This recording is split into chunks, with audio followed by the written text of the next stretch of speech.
here with Dawn Durazo, and for those of you that have been involved with the Association of Realtors, Dawn has been a part of our Ventura County Coastal Association of Realtors. I have served on the board of directors for quite a while, so I'm always intrigued as to what motivates someone to be a member, or more than a member, but be a board of director and follow that path. But today, my goal is to find out who Dawn is, where she comes from, where she plans on going, and I'm sure that she is going to reciprocate and ask me questions. So let's get started. Dawn, Okay.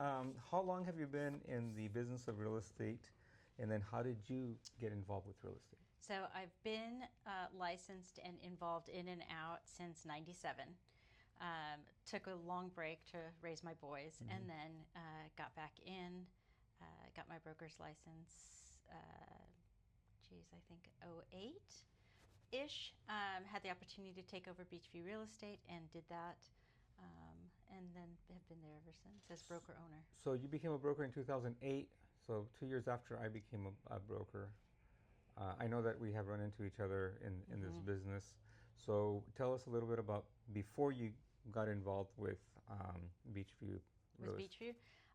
So I was working with an independent company firm called Channel Islands Real Estate. Trig Schaefer was a big... Oh, yes. You remember Trig? Yes. Yeah. Yes. Uh-huh. Okay, so I was his assistant for a long time. Wow. Okay, so let's rewind. Let's go back. So Trig Schaefer, I used to own a property management company, Yes. which they sold to Coldwell Banker. Yep. And I used to work with Annette. Yep. And I became her manager over at Coldwell Banker. So you have been in property management for a while then. So I was not in property management at that time. I was working solely with Trig, and he was sales. Oh, because he was doing sales. So okay. Annette and Trig were married. Right. And so when he kind of retired, they sold the business to Coldwell Banker. So I was with Coldwell Banker for a couple of years. So I missed you there. Because by the time I got into Coldwell Banker, and I forget the year that I started at Coldwell Banker. Actually, Violet is 13. Violet was born at Coldwell Banker. And she's 13, so she was born in 2004. So you left what 2002, 2003? Right around there. Yeah, so my son was born in 2000. So 2001, 2002, right in there. Yeah, so we just completely... so I didn't meet you until I became more involved with VCCAR. At which point did you become more involved with VCCAR past paying your MLS dues and association dues? Well, it's funny. So I got this random email about Leadership Academy. Oh. Yeah. And that's how, and I don't, I know you've heard the story, but I really didn't know. It was like, oh, Leadership Academy. I'm like, oh, that sounds exciting. I never did anything with the association. You fell for the lobster trap. Yeah. And then I pushed the button, and that's history. So it's a great program. If anybody has a chance, I'm plugging it right now. To be involved in that, I highly recommend it. I mean, it really sparked it opened my eyes. Were you in the first? Second. The second. Okay, this is the second cohort. I became involved with the Leadership Academy with Anywhere Brands. Before it was Anywhere, it was Realogy, and my Leadership Academy was with managers and presidents of different franchises from all over the country. So I give a lot of credit to the value of what the Leadership Academy brings. I think I remember being in Sacramento with you for your first trip there. Yeah. Yes, and still not 100% acquainted. Sometimes we get so involved in whatever's in front of us, which is work. Yeah. At that time, I think I was managing a company. Yes, I was managing a company, and so forth. So, tell me a little bit about you as a human, as a member of the community, and then we can go ahead and start talking a little bit more about your involvement with VCCAR. So, Dawn, where were you born and raised, and what's your background? Well, I am a native Californian, born and raised San Fernando Valley. So I'm a true Valley girl. Came out here actually, after college, I moved up to the Bay Area for a little bit. My husband got a job at Ventura County. Mm-hmm. He works for the county, so we moved out here. And I've been here ever since, raised our 2 boys here, and now this is home. So. And then you got a job with Trig, got involved with real estate. Yep, got back into real estate. I came from a construction background. My dad's a general contractor, so buying and selling and stuff. He did more commercial building, but it's always been in my, so real estate was kind of a easy transition. Yeah, met Trig and did some work for him, did his files and I had, like I said, I was raising 2 boys, starting a family. So whenever he needed me, I kind of pitched in and then got to be with him when he retired full time. Oh, so your husband's retired now? No, when Trig retired. Oh, when Trig retired. Sorry. Yeah, so. No, my husband, I hope he retires soon. Yeah. But So you're involved with property management. Now, yeah. Very difficult business to be in. Yeah. Very stable. I believe it's very stable, very consistent. I think that that's my perception of property management, but I think it's very intense, and I'm kind of surprised that you're so relaxed. So I'm a little different. I don't do long term. Oh. So it's my business model is 90 days or less. So short term vacation rentals. That's what we do. Okay. So it's not as plug and go and stuff. It is it turns. It's a short cycle. Yeah, Mm-hmm. and I love that part of it. I love we are very hands on. We are very concierge. So it's interesting. You don't get to bond with your tenants then. No. In a different way, because we meet them. It's a vacation. It's right. Hospitality. Oh, so they're happy. So they're so happy. We meet them at the property. Obviously, it's a beach. It's a gorgeous property. They're super excited. We get to meet them. We get to host them. You need surfboards. You need this. You need. But what can we do to make you? So you come. It gives you an opportunity to be somewhat in hospitality. Typically, unless they had a horrible time getting to the beach, but it's very difficult to not be happy by the time that you get to the sand, especially with your office being right on the sand, right? Right. And then right next door they can take happy hour before they come over and relax. So that's I didn't know that you're in 90 days or less vacation rental business, which is you're definitely in the right place for that. Right. So you're not necessarily dealing with the challenges that we are dealing with rent control issues and all the things that are happening with Ventura County, right? But it's still is very important to my business, because if it continues to grow and to spread, it's only a matter of time before. I mean, there have been talks about other issues with the short term, with the investment properties. I remember that it was the vacancy tax. When Airbnb started surfacing, which is the business model of VRBO and I can't remember what the other names are. That put a lot of pressure as to the way that you have historically done business, or your industry has done business, which is have an office, people come in, they check in. You still make the introduction, you still monitor the business, but when this virtual way of, the Uber of vacation rentals came to play, it put a lot of pressure on short-term rentals, and then the mom and pops that were doing it on their own, and they were doing it from remotely, right? Right. So a lot of the neighbors were just upset because they would just pick up and set up, and it was affecting the neighborhood.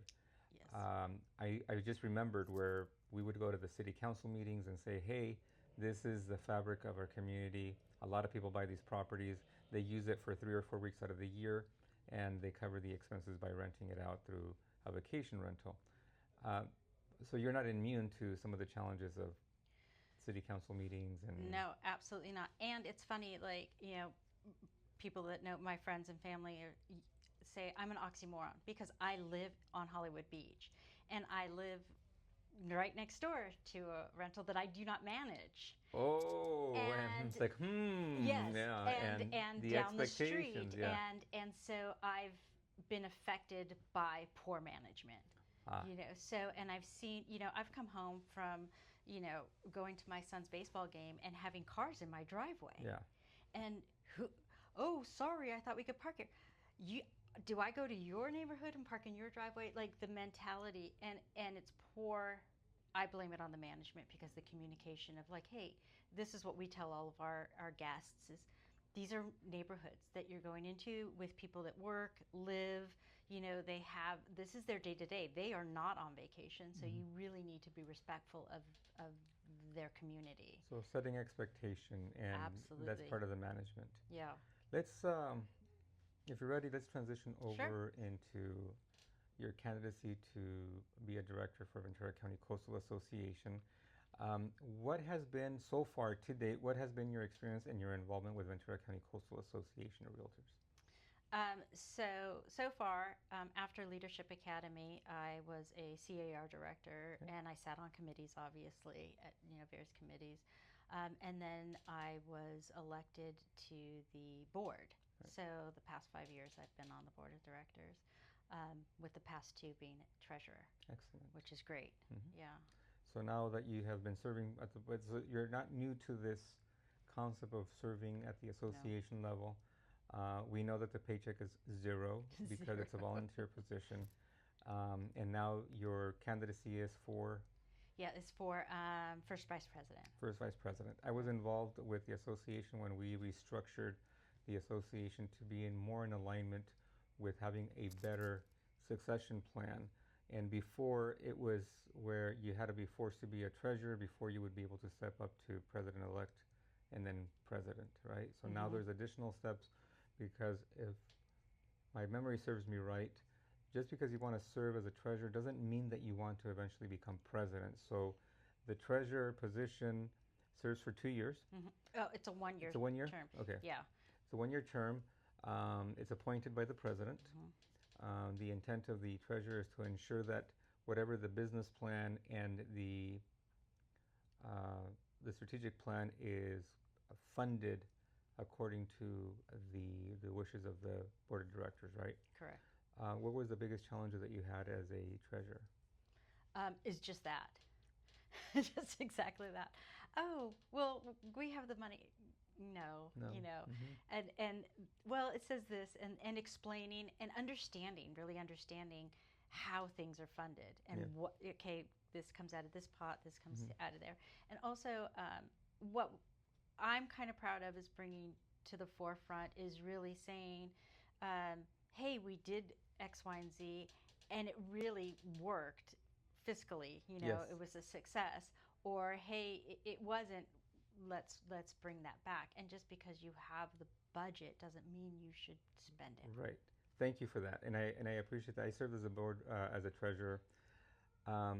It feels somewhat like the father of the bride, because the bride wants certain things, and then the father of the bride or the mother of the bride, depending on the scenario, things are not traditional anymore. Yeah, but, you have to watch out. Right, you have to watch out on that. But the traditional method is you want to please your daughter, you're the bride, and you're going to spoil. But fiscally, it's irresponsible to fund every single whim, right? Right. And I'm very proud of the association because I believe it's very healthy. Sometimes I have a difficult time taking credit for it, but I guess I somehow should take a little bit of credit because I was very involved in the discussions on how to restructure the association. And the association went from many years being run in a certain way, and then we took steps to restructure it. We ripped the Band-Aid. We had the tough conversations. We took the steps to restructure it, and then Lyle Elliott was very involved with that. My immediate, president before me, had a lot to do with it, and I came along, and then Tim came, and then COVID hit. But one of the beautiful things is that we've consistently had a professional facilitator for strategic planning, right? Yeah. And I know that we just finished a 5-year strategic plan. I'm sure that a new one has been developed. I'm not 100% versed into it, but I think that you are. Yep. What for an industry or a profession where we're in the business of helping people move, we as realtors do not like change. Right? That's true. We just don't like change. That's true. They took away our MLS book. We consolidated 3 or 4 associations into one. some people are still sore about that 20 some years later about, the consolidation. And there's been changes. We are going through a change right now with the system that runs the MLS. What are the challenges that our association, the profession at the state level and at the federal level, what are the changes that we're facing? That is a loaded question. That's a lot to unpack. So I think on different levels. So let's look at locally. Locally, we need to continue. You're absolutely right. We have come a long way in changing the mindset of our members that this is a professional organization, and we need to continue to grow that way and add the value to our members. And it's not a social club.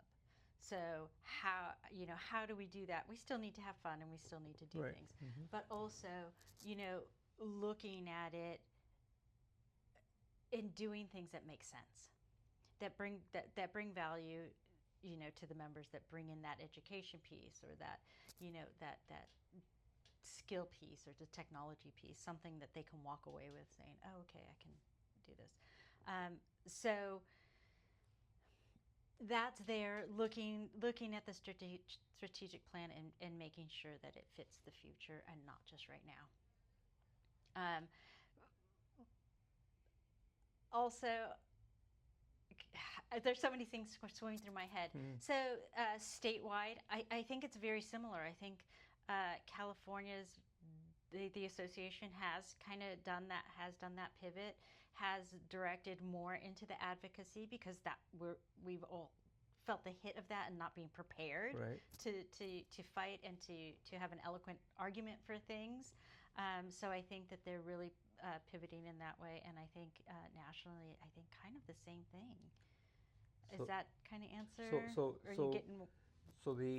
What I'm hearing is that being a board of director is not just to, fill a seat, drink the coffee, talk about the drama that's happening in the association. You have to be paying attention, and you have to participate in the discussion when the association is faced with having to make a decision. Absolutely. Okay, thank you for that. I know that there's a lot of, knowing the structure of the board of directors and knowing that a lot of the conversations are confidential as far as the deliberations, but the decisions that are made is obviously it's within the association, private and so forth. And I'm not going to ask specific about specific issues, but when there's been a situation where the group has to deliberate, what has been your participation level? And how long did it take you to feel comfortable to participate and voice your concern or your opinion or your contribution to the subject matter? So I don't even think it's board specific. I think it's just my involvement in anything across the board. When our time is valuable, right? Yeah. And just like you said, this is zero compensation. So the amount of energy to any organization or to any cause, or thing, you have to be, or I am, very cognizant of the motive, and I really have to believe in it. I really do. Or it doesn't work for me. So my level of comfort going in is I'm taking this seat, and I've been given this opportunity for a reason. So my voice is important, and I am very comfortable walking into a room like that because I do my research beforehand. I already know, okay, this is what they're about. I can get on board, and I see where they're going, and that jives with how I feel. So I'm here for a reason. People put me in this position, and I'm going to do my job. Excellent. I saw you in action today. There was one member that was kind of upset about some of the challenges with the associations, because we have two different things. We have the Association of Realtors, which is a whole different board of directors, and then there should be a whole separate. We went through a bifurcation process about 8 years ago, I believe, 10 years ago, where we separated the Association of Realtors from the Multiple Listing Service, and then eventually, right around the time that I was president, then we went with CRMLS and had a whole different management for the multiple listing service. So, interestingly enough, our members still believe that it's all together, and somebody was voicing their concerns over some challenges, and you took it at stride. I don't know if you noticed, I did not give an opinion, so I was like, see you later, but I did listen in. I had my hot dog. Oops, sorry. I ate what they were offering, and I was listening in to what was going on. Sorry, guy. But the association, you did not dismiss the individual, and you welcomed the input because you are going to voice it. Okay, I think you will. Yes, right? I will, and I have. Are you this calm all the time? All the time. Okay, good. I'm not. I get a little passionate and so forth on certain things. Let me ask you this: so you're going to serve? Once you get elected, you're going to serve in this position. You are not opposed. You have somebody else that's going to be running for the same position, and so forth. Different styles of communication, etc.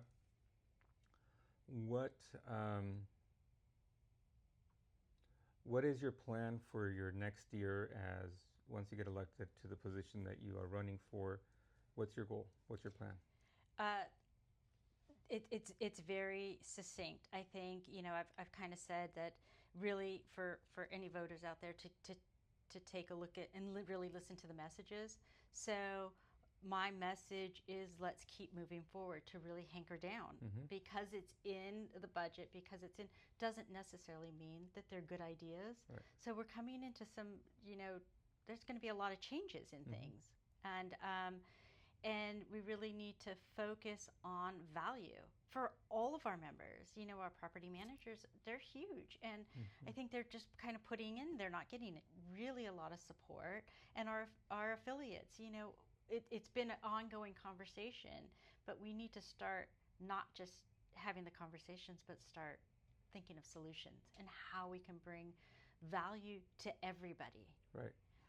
So that's a huge one, and then just making smart decisions and communicating them. Great. I have something that we actually did not jump in and drill down over your involvement at the state level. And one of the things that we have legislative day, where associations from all over the state of California come to Sacramento, and you have the opportunity to speak to our elected officials. What has been your experience at the state level when you are speaking to our elected officials? I think that in our area you have Monique Limon, and then you have Steve Bennett. What has been, and who else? And Kelly Long. Kelly Long. What has been your experience or your interactions with it? Have you had the opportunity to speak as to the issues? I have. It's been